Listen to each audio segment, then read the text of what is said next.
In a quiet little town surrounded by gentle hills and fields of wildflowers, there lived a woman named Sarah. She was in her early 30s, with tired eyes that often reflected the weight of her struggles, but also carried glimpses of warmth when she smiled at her son, Ethan. Ethan was an energetic 8-year-old boy who loved playing outside, climbing trees and chasing butterflies. He had a mop of unruly brown hair and a laugh so infectious it could light up even the darkest days. By his side was Max, their scruffy terrier mix with floppy ears and a wagging tail that never seemed to stop moving.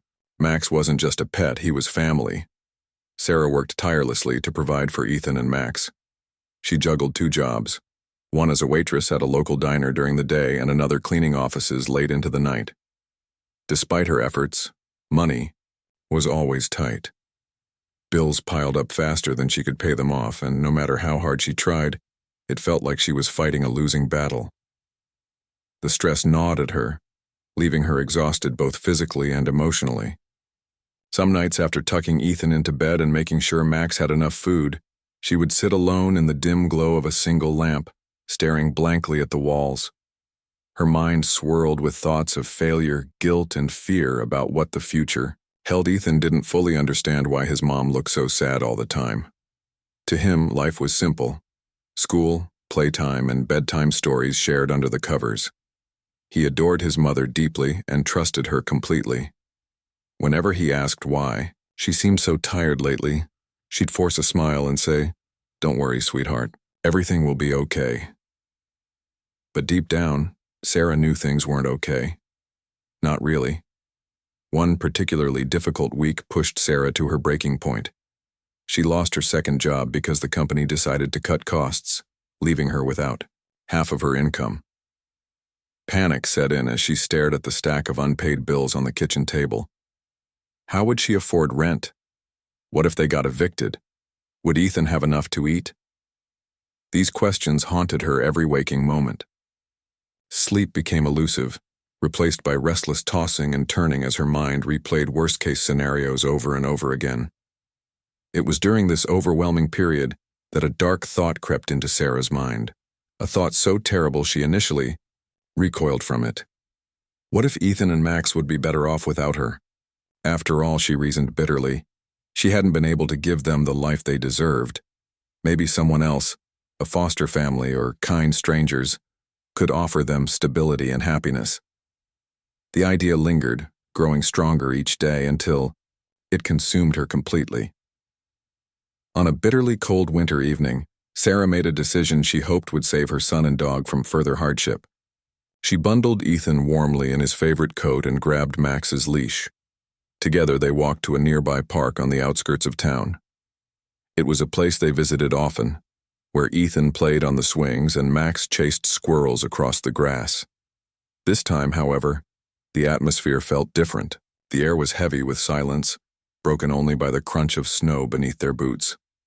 When they reached the park bench near the playground, Sarah knelt down to face Ethan. Her hands trembled as she pulled out a crumpled piece of paper from her pocket. On it she had written a few words in shaky handwriting. "Be strong, I'm sorry." Tears streamed down her cheeks as she pressed the note into Ethan's small hand. Confusion clouded his innocent eyes as he looked up at her. "Mommy," he whispered, sensing something was wrong. "I love you more than anything," Sarah choked out, her voice barely audible. Before Ethan could ask what was happening, she stood abruptly and stepped back. "Take care of Max, okay?" she said quickly before turning away. Her heart shattered as she heard Ethan call out to her, his voice filled with panic. "Mommy, don't go!" But she forced herself to keep walking, clutching her coat tightly around her trembling body. Each step felt like a knife cutting deeper into her soul. Yet she convinced herself it was for the best. As Sarah disappeared into the distance, Ethan stood frozen, clutching the note in one hand and holding Max's leash in the other. The little dog whimpered softly, sensing the distress in the air. For several minutes Ethan waited, hoping his mother would return. When she didn't, reality began to sink in. His lower lip quivered and tears spilled down his cheeks. Max nudged him gently, trying to offer comfort in the only way he knew how. Together, They sat on the cold bench as darkness fell, the world around them growing eerily quiet. The biting wind stung Ethan's cheeks, snapping him out of his daze. Realizing they couldn't stay there forever, he wiped his tears and took a deep breath. "Come on, Max," he murmured, his voice trembling. Hand in paw, they started walking back toward town, unsure of what lay ahead but determined to stick together. Little did they know, their journey was just beginning, a journey that would test their courage, resilience, and the unbreakable bond between a boy and his dog. This moment marked the end of one chapter in their lives and the start of another. Though the road ahead would be fraught with challenges, Ethan and Max clung to each other, drawing strength from their unwavering connection. And somewhere far away, Sarah wrestled with the consequences of her choice, unaware of the ripple effect it would create, not just for her son and dog, but for everyone whose paths they would cross along the way. The sun had long disappeared behind the horizon, leaving the park shrouded in darkness. Ethan sat on the cold bench, his small hands clutching the crumpled note his mother had left him. The words, "Be strong, I'm sorry," were etched into his mind, though he didn't fully understand what they meant. All he knew was that his mother wasn't coming back. The realization hit him like a wave, overwhelming and suffocating. Max, sensing his distress, pressed closer to him, his warm body offering what little comfort he could. For hours, Ethan stayed put, staring at the empty path where his mother had vanished. He called out her name a few times, his voice cracking, with desperation, but no one answered. The world around him felt eerily silent, save for the occasional rustle of leaves stirred by the icy wind. As the temperature dropped, Ethan's teeth began to chatter. His coat, though thick, wasn't enough to shield him from the biting cold. Max whined softly, nudging Ethan's leg as if urging him to move. Finally, after what felt like an eternity, Ethan stood up. His legs were stiff from sitting so long, and his heart felt heavy with confusion and fear. "It's okay, Max," he whispered, trying to sound brave despite the tears streaming down his face. "We'll go home. Mommy will be there." But deep down he wasn't sure if he believed his own words. Still, clinging to the hope that somehow everything would make sense once they got back, he tightened his grip on Max's leash and started walking. The streets were deserted, bathed in the pale glow of streetlights. Ethan trudged along slowly, his sneakers crunching against the frost-covered pavement.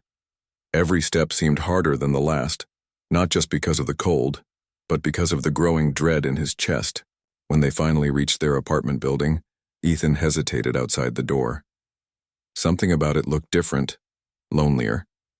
Summoning all his courage, he turned the doorknob and stepped inside. Their tiny apartment was dark and quiet, just as they'd left it earlier that day. The faint smell of yesterday's dinner lingered in the air, but there was no sign of Sarah. Ethan checked every room, calling out softly, "Mommy, are you here?" Each unanswered call echoed hollowly through the empty space. Defeated, he sank onto the floor, pulling Max close to him. For the first time in his young life, Ethan felt truly alone. That night, sleep eluded him. He lay curled up on the couch with Max beside him, listening to the unfamiliar sounds of silence. Without his mother's presence, the apartment felt alien, almost hostile. Hunger gnawed at his stomach, but he couldn't bring himself to eat anything. Instead, he clung to Max, drawing strength from the dog's unwavering loyalty. "Don't worry, buddy," he murmured, stroking Max's fur. "We'll figure this out." Morning brought no relief. The sunlight streaming through the windows did little to chase away the gloom that had settled over Ethan. He wandered aimlessly around the apartment, unsure of what to do next. Eventually, hunger forced him to rummage through the kitchen cabinets. There wasn't much, just a half-empty box of cereal and a can of soup, but it was enough to sustain them for now. Using a stool to reach the stove, Ethan managed to heat up the soup, spilling some in the process. Max licked up the spilled drops eagerly, wagging his tail. As the days passed, Ethan fell into a routine born out of necessity. Each morning he scoured the apartment for scraps of food, rationing what little they had left. When supplies ran low, he ventured outside, searching through trash bins and nearby alleys. It was humiliating work, but Max's constant companionship made it bearable. Together they became a team, navigating the harsh realities of survival with remarkable resilience. One particularly frigid evening, as Ethan and Max roamed the streets looking for shelter, they stumbled upon an abandoned shed tucked behind an old factory. Its wooden walls were weathered and splintered, but it offered protection from the elements. Inside, Ethan found a pile of old blankets and newspapers scattered across the dirt floor. Though far from luxurious, it was better than sleeping on the couch in their empty apartment. That night, as Ethan huddled under the thin blankets with Max curled up beside him, he allowed himself to cry. The weight of his situation pressed down on him, and for the first time he let himself feel the full extent of his grief.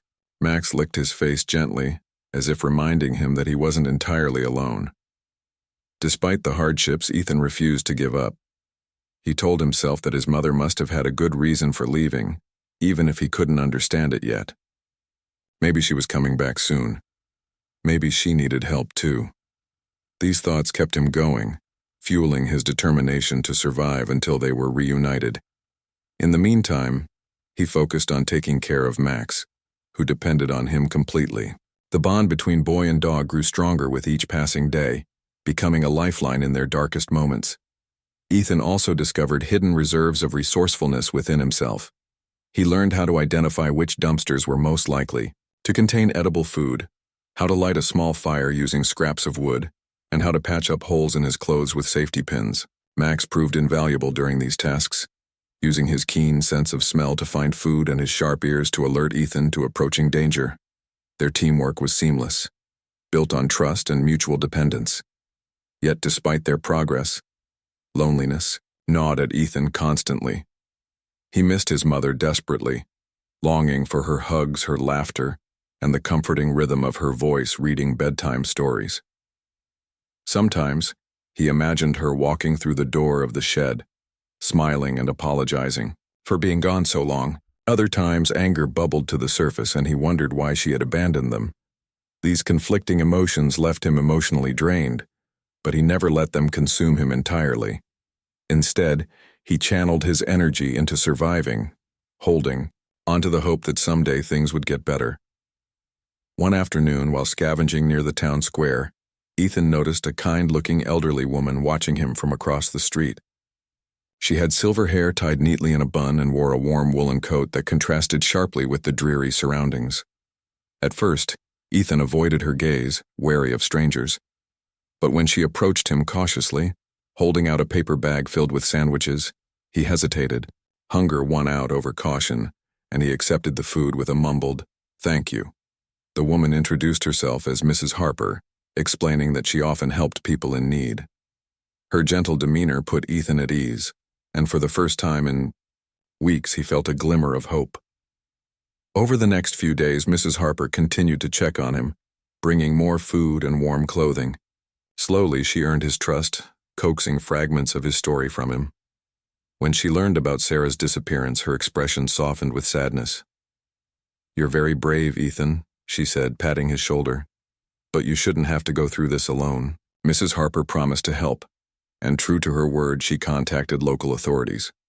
Social workers arrived shortly afterward, wrapping Ethan in a blanket and promising to take care of him. However, when they tried to separate him from Max, Ethan resisted fiercely. "No, he's my family," he cried, clinging to the dog's leash. After much negotiation, it was decided that Max would stay at an animal shelter temporarily, while Ethan entered foster care. The separation was heartbreaking for both boy and dog, but Ethan held on to the promise that they would be reunited soon. As the car carrying Ethan drove away, Max barked frantically, straining against his leash. Ethan pressed his face against the window, tears streaming down his cheeks. "I'll come back for you, Max," he vowed silently. "I promise." Despite the pain of parting, Ethan took solace in knowing that someone cared enough to step in. For the first time since his mother's departure, he dared to believe that maybe, just maybe, things could turn around. Little did he know.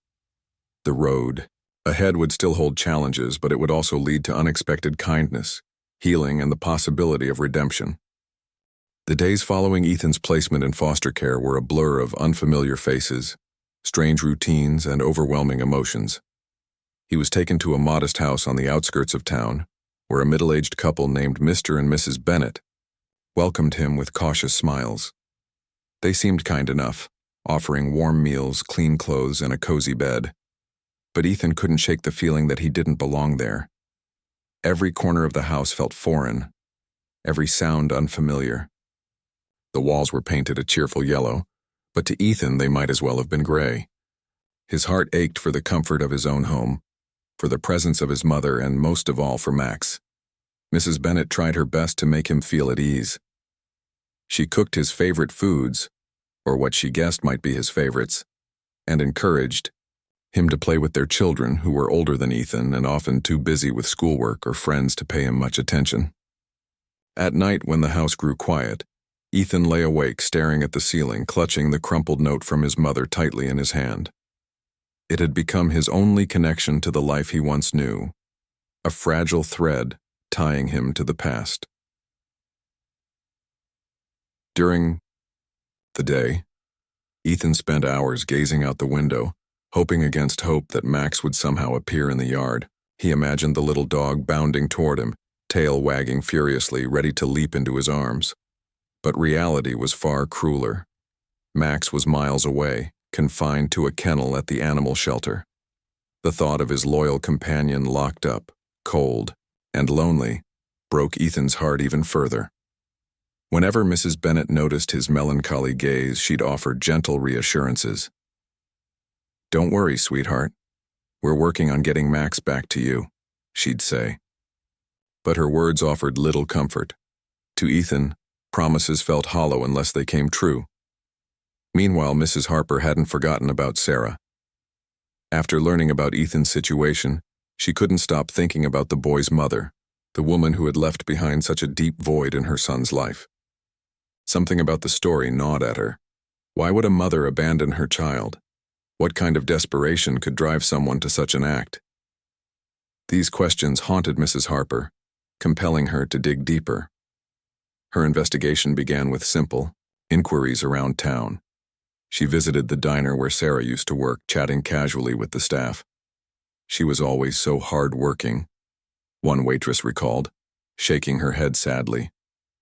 But lately she looked broken, like she was carrying the weight of the world on her shoulders. Another coworker mentioned how Sarah had stopped showing up after losing her second job.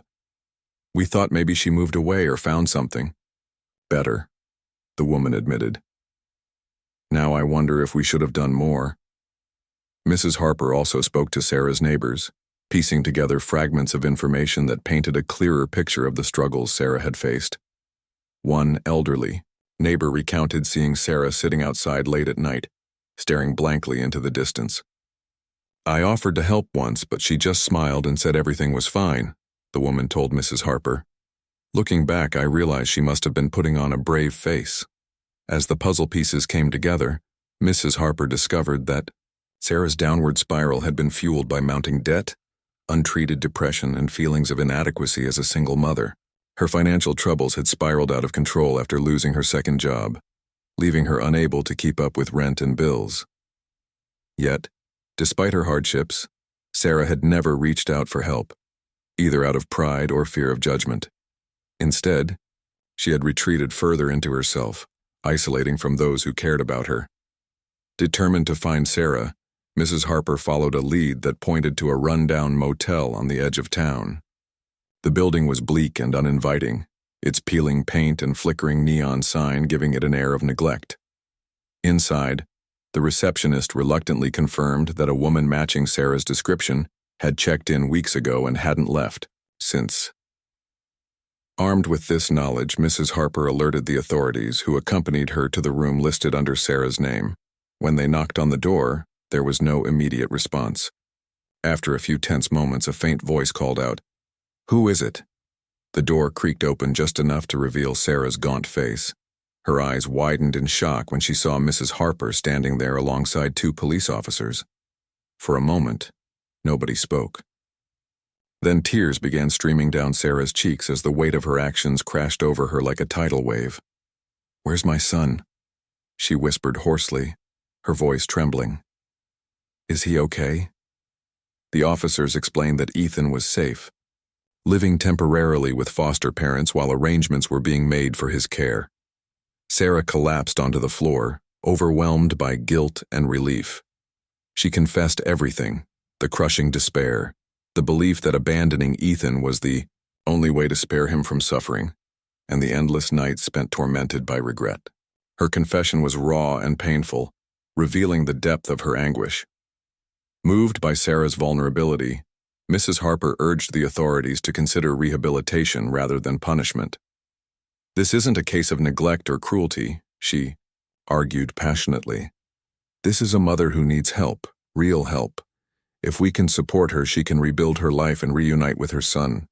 After much deliberation, social services agreed to place Sarah in a comprehensive rehabilitation program designed to address both her mental health issues and financial challenges.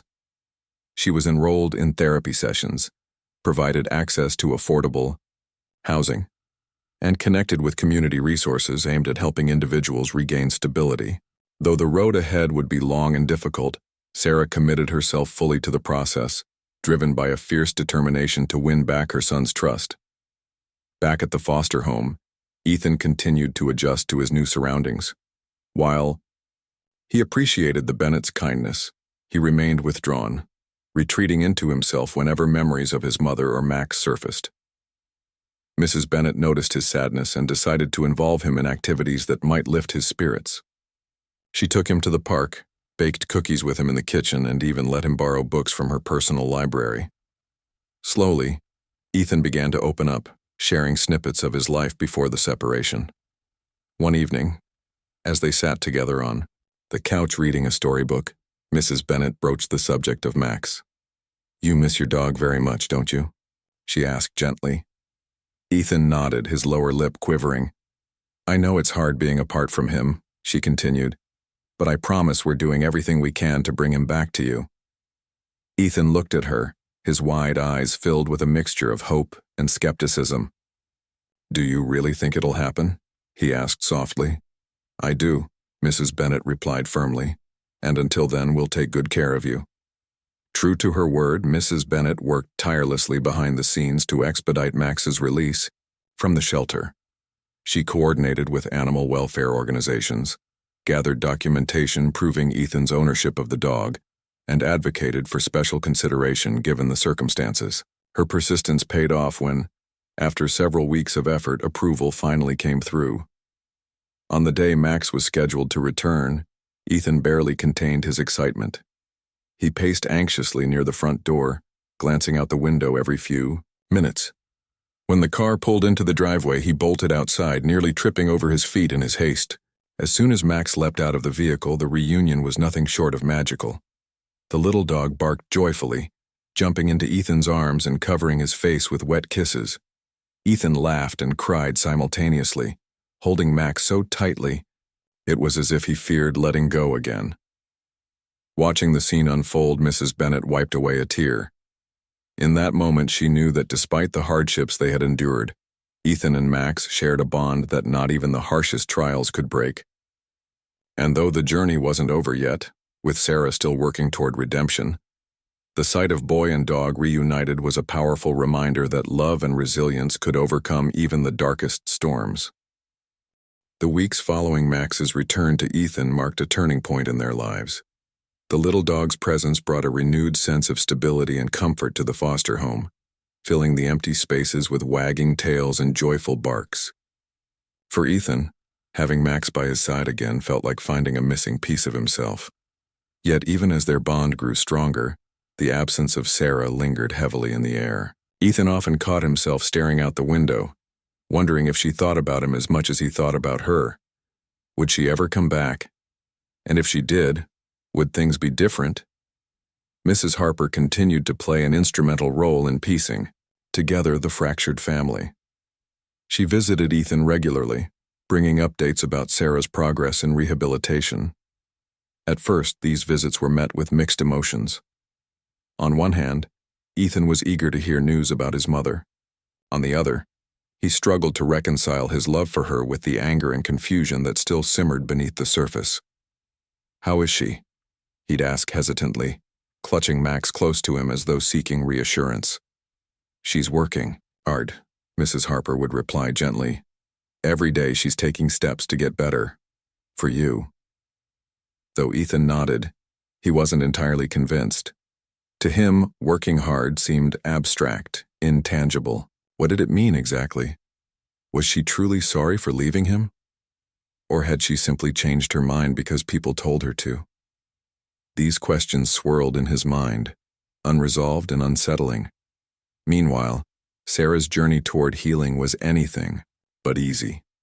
Her days at the rehabilitation center were filled with therapy sessions, group discussions, and workshops aimed at addressing the root causes of her struggles. Each session forced her to confront painful truths about herself: her fear of failure, her inability to ask for help, and the overwhelming guilt she carried for abandoning Ethan. Some days, the weight of it all felt unbearable, and she questioned whether she deserved forgiveness. Other days, however, glimmers of hope pierced through the darkness, reminding her why she had chosen this path in the first place. One particular breakthrough came during a counseling session led by Dr. Patel, a compassionate psychologist who specialized in trauma recovery. As Sarah recounted the events leading up to her decision to leave Ethan, tears streamed down her face. "I thought I was doing the right thing," she choked out. "I believed I was sparing him from a life of misery. But now I realize how selfish that was. How could I think he'd be better off without me?" Dr. Patel listened patiently, nodding as Sarah spoke. "It's important to acknowledge your intentions," she said softly. "You acted out of love, albeit misguided. Now the key is learning healthier ways to cope with challenges and rebuilding trust, not just with Ethan, but with yourself." These words resonated deeply with Sarah. For so long, she had viewed herself as a failure unworthy of redemption. But Dr. Patel's guidance helped her see that mistakes didn't define her. They were opportunities for growth. Slowly, Sarah began to embrace this perspective, channeling her energy into self-improvement rather than self-loathing. As part of her program, Sarah participated in parenting classes designed to equip her with tools for effective communication, emotional regulation, and conflict resolution. She also attended financial literacy workshops, which taught her budgeting strategies and debt management techniques. These practical skills gave her a renewed sense of control over her life, empowering her to envision a future where she could provide for Ethan without succumbing to despair. While Sarah worked tirelessly to rebuild herself, social services arranged supervised visits between her and Ethan. The first meeting took place in a neutral setting, a community center with cozy chairs and large windows overlooking a garden. When Ethan arrived with Max in tow, his heart raced with anticipation. He hadn't seen his mother in months, and the sight of her sitting nervously on the couch stirred a whirlwind of emotions within him. Sarah stood up as they approached, her hands trembling as she reached out to hug him. "Ethan," she whispered, her voice thick with emotion, "I've missed you so much." For a moment, Ethan hesitated, unsure of how to respond. Part of him wanted to throw his arms around her and never let go. Another part, the part that remembered the cold bench in the park, held back, wary of being hurt again. Instead, he settled for a stiff nod, murmuring, "Hi, Mom." Max, ever the loyal mediator, bridged the gap between them. He trotted over to Sarah, tail wagging cautiously, and nudged her hand with his nose. She knelt down to pet him, tears streaming down her cheeks. "Oh, Max," she said, her voice breaking, "you've taken such good care of my boy." Seeing Max interact with Sarah softened Ethan slightly. He sat down beside her, allowing Max to curl up at their feet. Awkward silence stretched between them before Sarah finally spoke. "Ethan, I need you to know how sorry I am," she began, her eyes pleading. "Leaving you was the hardest thing I've ever done, and I regret it every single day. I thought I was protecting you, but I see now that I only caused more pain. Please believe me when I say I'm trying to fix things. For us." Her words hung in the air, raw and unfiltered, Ethan studied her face, searching for sincerity. Though his heart still bore the scars of her abandonment, he recognized the vulnerability in her expression. It was a look he hadn't seen before, one of genuine remorse and determination. "I want to trust you," he admitted softly, "but it's hard." "I understand," Sarah replied, nodding fervently. "And I don't expect you to forgive me right away. All I'm asking is for a chance, to show you that I'm not the same person I was, that I can be the mom you deserve." Over the next several weeks, their visits became a delicate dance of rebuilding trust. They started small, sharing stories about their lives since the separation. Sarah talked about her experiences in rehab, emphasizing the lessons she had learned and the changes she was making. Ethan, in turn, shared glimpses of his time in foster care and his adventures with Max. These conversations helped them reconnect, albeit slowly and tentatively. One memorable visit stood out above the rest. Sarah brought along a photo album she had been working on, a collection of pictures documenting happy moments from Ethan's childhood. There were snapshots of birthday parties, family vacations, and lazy afternoons spent playing in the backyard. Flipping through the pages together evoked a flood of nostalgia, reminding Ethan of the love that had once defined their relationship. "Do you remember this day?" Sarah asked, pointing to a picture of Ethan splashing in a kiddie pool with Max paddling alongside him. "You two were inseparable even then." Ethan smiled faintly, nodding. "Yeah, we've always been a team." "That's something I'll never take for granted again," Sarah promised. "No matter what happens, I'll make sure you and Max stay together. You're my family and I won't lose you again." Though Ethan didn't respond verbally, his demeanor softened noticeably. For the first time in months, he allowed himself to lean against her shoulder, letting her wrap an arm around him. Max nestled between them, completing the circle. In that fleeting moment, it felt like the cracks in their bond might begin to mend. Back at the foster home, Ethan reflected on these visits with a mix of hope and caution. While he appreciated Sarah's efforts, he couldn't forget the pain she had caused. Trust, he realized, wasn't something that could be rebuilt overnight. It required consistency, patience, and proof of change. Fortunately, Sarah seemed committed to earning it, showing up for every scheduled visit and actively engaging in the process. Mrs. Bennett noticed the shift in Ethan's attitude and encouraged him to express his feelings openly. "It's okay to feel conflicted," she told him one evening as they sat together in the living room. "You've been through a lot, and it's natural to have mixed emotions. Just remember, healing takes time for everyone involved." Ethan nodded thoughtfully, stroking Max's fur absent-mindedly. "I guess I just want to believe she means what she says," he admitted. "But sometimes I'm scared she'll leave again." "That's understandable," Mrs. Bennett replied. "What matters is that you're giving her a chance to prove herself. And no matter what happens, you'll always have Max and us to support you." These words offered Ethan a measure of comfort. He knew that while reconciliation with Sarah was uncertain, he wasn't alone in navigating the complexities of their relationship. With Max by his side and caring adults like Mrs. Bennett looking out for him, he found the strength to keep moving forward, one step at a time. As the weeks turned into months, Sarah continued to demonstrate her commitment to change. She secured a stable job, moved into a modest apartment approved by social services, and maintained regular contact with her therapists. Her progress earned the approval of the authorities overseeing Ethan's case, paving the way for increased visitation rights, and eventually, the possibility of reunification. Through it all, Ethan remained cautiously optimistic. Though scars from the past would always remain, he began to see glimmers of the mother he had loved and trusted. And with each passing day, the dream of becoming a family again, him, Sarah, and Max, felt less like a distant hope and more like a tangible reality waiting to unfold. The months that followed were transformative for Sarah, Ethan, and Max. Each step forward was a delicate balancing act, requiring patience, courage, and an unwavering commitment to healing. Slowly but surely, the fractured pieces of their family began to come together again, though the process was far from easy. Sarah's progress in rehabilitation became evident not just in her words, but in her actions. She had taken charge of her life with a determination that surprised even herself.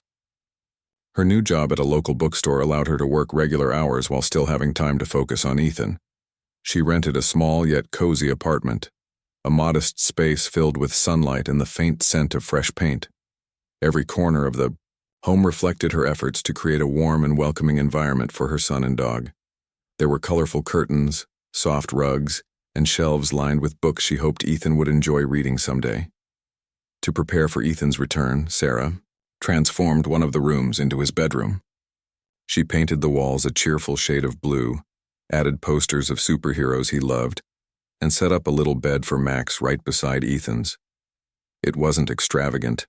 Her budget remained tight, but it was done with love and care. As she worked, on the room memories flooded back, bedtime stories under the covers, laughter echoing through their old apartment, and quiet moments when they simply enjoyed each other's company. These recollections fueled her resolve to make things right. Ethan, meanwhile, continued living with the Bennetts, who had grown fond of him over time. They treated him like one of their own, ensuring he felt safe and supported. Yet no matter how kind they were, Ethan couldn't shake the longing to be reunited with his mother. The supervised visits with Sarah grew longer and more frequent, giving them opportunities to rebuild their bond. During these sessions, they talked about everything: their favorite foods, dreams for the future, and even the challenges they faced. Sarah listened intently, validating Ethan's feelings rather than dismissing them. "You have every right to feel angry or sad," she told him once. "I hurt you, and I'll spend the rest of my life making it up to you." These conversations weren't always smooth. Some days Ethan lashed out, voicing frustrations he'd been bottling up for months. "Why didn't you tell me what was going on?" he demanded during one particularly emotional visit. "Why did you leave without saying goodbye?" Sarah swallowed hard, tears welling up in her eyes. "Because I was scared," she admitted honestly. "Scared of failing you, scared of being judged, scared of asking for help. But running away wasn't the answer. It only made things worse. I'm so sorry, Ethan. More than anything, I regret not trusting you enough to share my struggles." Hearing her vulnerability softened Ethan's anger slightly. He realized that despite her mistakes, Sarah was human, flawed, imperfect, and trying her best to change. Over time, their interactions shifted from tense exchanges to heartfelt connections. They laughed together again, shared silly jokes, and even baked cookies as a team. Max, ever the glue holding them together, wagged his tail enthusiastically. During these moments, sensing the growing warmth between them, Mrs. Harper played a pivotal role in facilitating this reconciliation. She attended many of the supervised visits, observing the dynamics between Sarah and Ethan. Her presence provided a sense of security for both parties, especially Ethan, who sometimes needed reassurance that his mother was truly committed to staying. Mrs. Harper also helped Sarah navigate the legal and logistical hurdles involved in regaining custody. She connected Sarah with community resources, including financial assistance programs and parenting support groups, ensuring she had the tools necessary to sustain her newfound stability. One significant milestone came when social services granted Sarah weekend visitation rights. For the first time since their separation, Ethan spent an entire weekend at her apartment. The initial adjustment was challenging. Familiar routines had changed, and the absence of the Bennett's home left a void. However, Sarah went above and beyond to make the experience special. On Saturday morning, she woke Ethan up with pancakes shaped like stars and planets, knowing how much he loved astronomy. Later, they visited the park where they used to play, before everything fell apart. Sitting on the swings, Ethan glanced at Sarah and asked, "Do you think we can start over? Like, really start over?" Sarah smiled softly, her heart swelling with emotion. "Yes, Ethan, we can, and we will. This time, we'll do it together. No secrets, no running away, just us." That weekend marked a turning point in their relationship. Ethan began to see glimpses of the mother he remembered, the one who sang him lullabies, cheered him on during soccer games, and hugged him tightly whenever he cried. Though scars remained, trust started to take root once more. As Sarah proved, her reliability, the authorities overseeing Ethan's case grew increasingly confident in her ability to provide a stable home. After several months of consistent progress, they approved a trial period of unsupervised visitation. This decision brought immense relief to Sarah, who saw it as a sign that she was finally earning back her son's trust. For Ethan, it meant taking another leap of faith, one that required him to believe in Sarah's promises. During this trial period, Ethan alternated between staying with the Bennetts and spending time at Sarah's apartment. The arrangement allowed him to ease into the transition gradually, giving him space to process his emotions. Max adapted seamlessly, thriving in the loving environment Sarah had created. Together, the three of them formed a rhythm, rediscovering the joy of being a family. Of course, challenges persisted. Old wounds occasionally resurfaced, especially during arguments or moments of frustration. Once, after Ethan accidentally broke a lamp in the apartment, Sarah snapped at him, scolding him harshly. Instantly, guilt washed over her as she saw the hurt in his eyes. "I'm sorry," she said quickly, kneeling down to meet his gaze. "That wasn't fair. I shouldn't have yelled. Can you forgive me?" Ethan hesitated, then nodded slowly. "It's okay," he murmured. "We're learning, right?" "Yes," Sarah agreed, pulling him into a hug. "We're learning, together." These small victories, the ability to apologize, to communicate openly, to show grace, were testaments to how far they had come. Sarah's dedication to therapy and self-improvement paid off, equipping her with the skills needed to handle stress and conflict constructively. Ethan, too, matured in ways that amazed those around him. Despite his young age, he demonstrated remarkable resilience, choosing forgiveness over resentment and hope over despair. By the end of the trial period, it was clear that Sarah had earned the right to regain full custody of Ethan and Max. Social workers praised her transformation, noting her consistent effort to prioritize her son's well-being. When the official papers arrived confirming the reunification, Sarah broke down in tears of gratitude, relief, and overwhelming love. On moving day, Ethan packed his belongings with a mix of excitement and nostalgia. The Bennetts hugged him tightly, promising to stay in touch. "You'll always have a place here if you need it," Mrs. Bennett assured him. Ethan nodded, smiling through watery eyes. "Thank you for everything." As they drove to Sarah's apartment, Max perched eagerly on the back seat, watching the world go by. Ethan held onto his leash, feeling a strange blend of emotions, hopeful yet cautious, excited yet apprehensive. When they arrived, Sarah greeted them at the door, her arms wide open. "Welcome home," she whispered, enveloping Ethan in a hug. The first time in what felt like forever, Ethan believed her. Home wasn't just a place, it was the people who loved you unconditionally, flaws and all.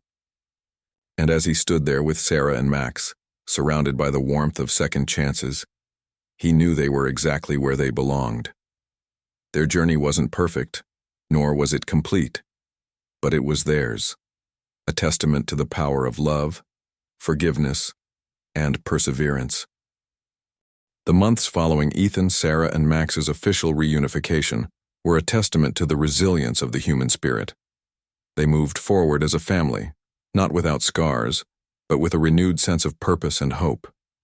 Each day brought new challenges, but also opportunities for growth, connection, and healing.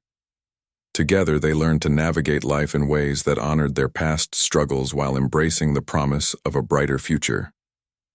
Sarah threw herself into creating stability for her son and dog. She maintained her job at the bookstore, where she enjoyed interacting with customers and recommending books to children who reminded her of Ethan. The income wasn't extravagant, but it was enough to cover rent, groceries, and other essentials.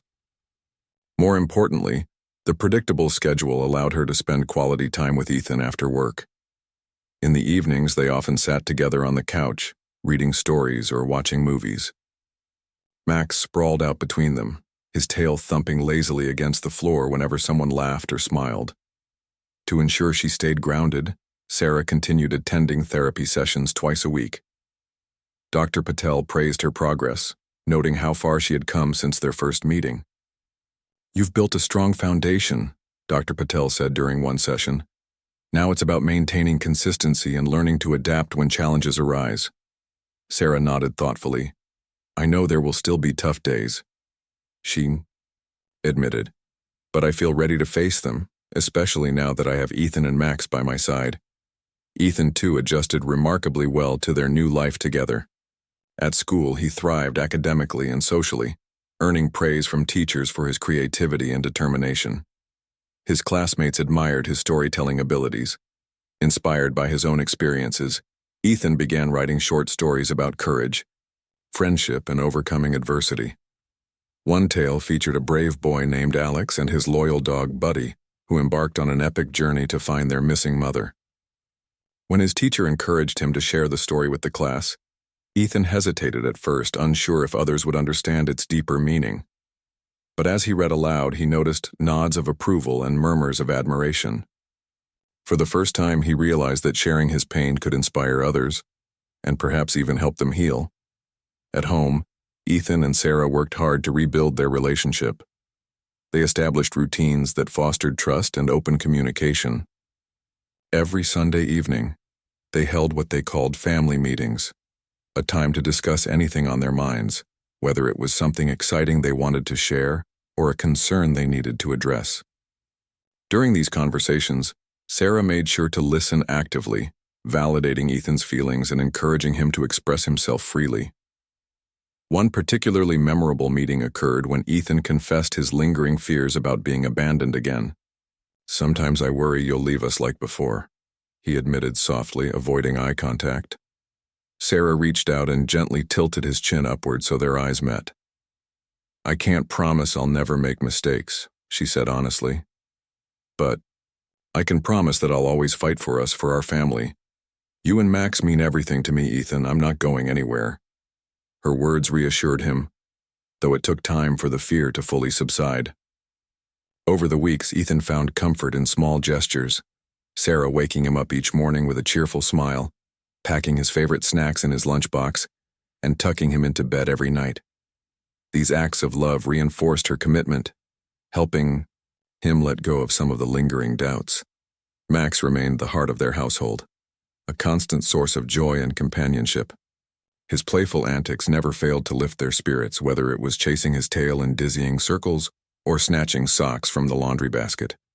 On weekends, Sarah took Ethan and Max to the park, where they played frisbee, flew kites, and explored nature trails. These outings became cherished traditions, reminding them of happier times before their separation.